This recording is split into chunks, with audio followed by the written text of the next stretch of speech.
আচ্ছা তাহলে তুমি কখন আসবে? আচ্ছা শোনো, আজকে তো আমার অফিসে একটু কাজ আছে, আসতে মনে হয় একটু লেট হবে। আচ্ছা এক কাজ করি, আমি যখন আসবো তোমাকে তখন ফোন দিয়ে জানিয়ে দেবো। হ্যাঁ আচ্ছা আচ্ছা ঠিক আছে, তাহলে তুমি আসার আগে আমাকে একটা ফোন করে দিও আর একটু তাড়াতাড়ি আসার চেষ্টা করো। আচ্ছা দেখো, আমি তো আসলে অফিস থেকে এত তাড়াতাড়ি আসতে পারবো না, আমার অফিসে তো অনেক কাজ থাকে, বোঝো না তুমি।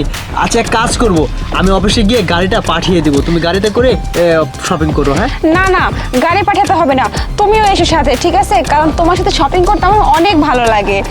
যাক, খুব ভালো লাগলো, তুমি আমারে কত ভালোবাসো, শুনে খুব খুশি হলাম। শোনো না, তোমার জন্য না আমি তোমার ফেভারিট কোল্ড ড্রিঙ্ক নিয়ে আসছি। ও আচ্ছা তাই নাকি? তো কই আমার কোল্ড ড্রিঙ্কস দাও। এই তো, এই নাও তোমার ফেভারিট কোল্ড ড্রিঙ্কস। আরে তোমার দিতে হবে না ভিতরে, আমি বাইরে আসতেছি, একটু ওয়েট করো।